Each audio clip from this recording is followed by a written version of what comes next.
You know that feeling, right? You start a new online business, you're super excited, and then, bam, you get hit with a problem that just feels like it's sucking all the life and all the profit out of your venture. Well, today we're going to break down one of the biggest, most common traps new e-commerce sellers fall into. So let's get into the story behind this quote.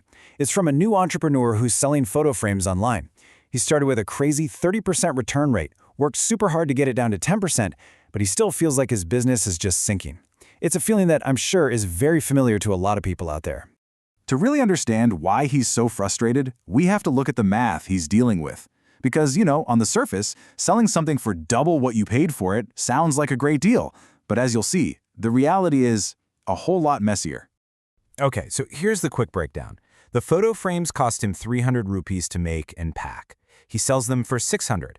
And with his current sales of about 25,000 rupees a month, that 10% return rate feels like an absolute disaster. Why? Because every time a product comes back, he's paying for shipping both ways. That just completely vaporizes any profit he might have made. Now, here's where the story takes a really interesting turn.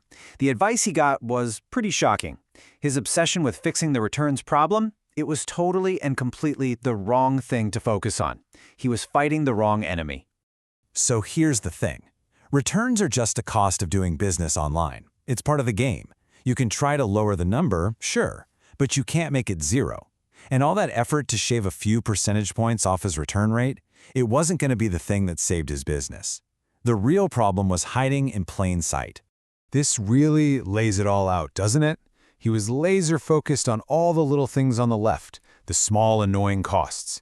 But the things on the right, the things that could actually grow his business, customer reviews, his pricing strategy, and this giant hidden cost we're about to get to, he wasn't even thinking about them.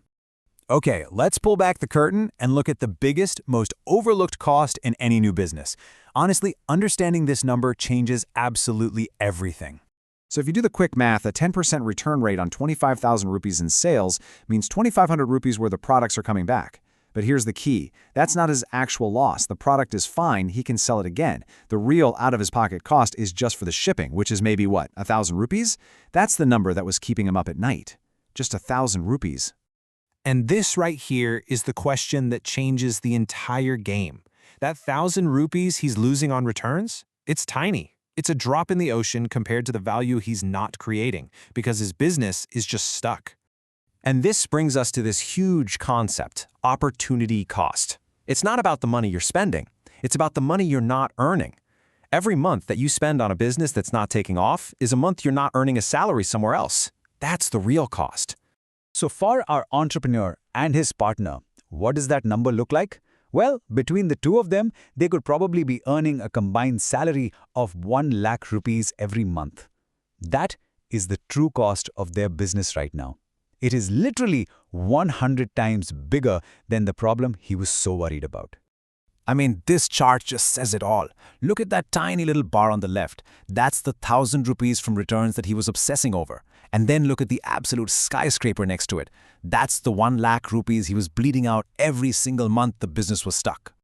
Okay, so if returns are just a distraction, and this massive opportunity cost is the real enemy, then what should the number one priority be? What's the key that unlocks growth and stops that bleeding? The answer is so simple, it almost feels wrong. In the early days of an e-commerce product, you are not in the business of making a profit. Nope. You are in the business of getting customer reviews. That's it. That's your only job, because they are the foundation for everything that comes next. Think about what reviews actually do. They're what make the algorithms on these big marketplaces even notice you exist. They build trust, that's social proof, for new buyers. They make your ads way more effective later on. A product with a lot of good reviews just looks established. Without them, you're practically invisible. So, the goal isn't just to passively wait for reviews to trickle in. The goal is to get them and get them fast. You have to build an active engine, a system designed to generate reviews as quickly as humanly possible. Because every month you wait, you're losing another lakh. So how do you actually do that?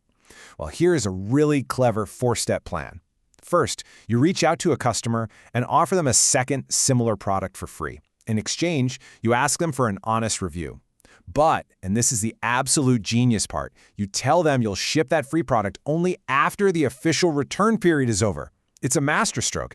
It encourages the review, and it totally discourages them from returning the original item. When you do something like this aggressively, you can literally get a year's worth of reviews in just 1 month.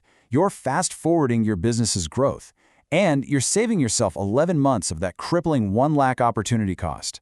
That's a potential gain of almost 11 lakh rupees just by changing what you focus on. Once you really understand this shift in thinking, you can stop panicking about the day-to-day costs and start playing the long game. You can see your business journey as 2 very different, very distinct stages.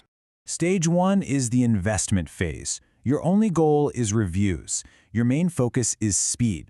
You should be totally okay with breaking even or even losing a little bit of money to get those first 100 or so reviews. Then and only then do you move into stage 2, profitability.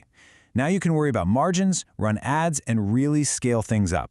And this is exactly why that simple sell for double your costs model just doesn't work. Because in the long run, you have to account for advertising. It's not an option. And as you can see here, it can easily eat up 20% of your selling price.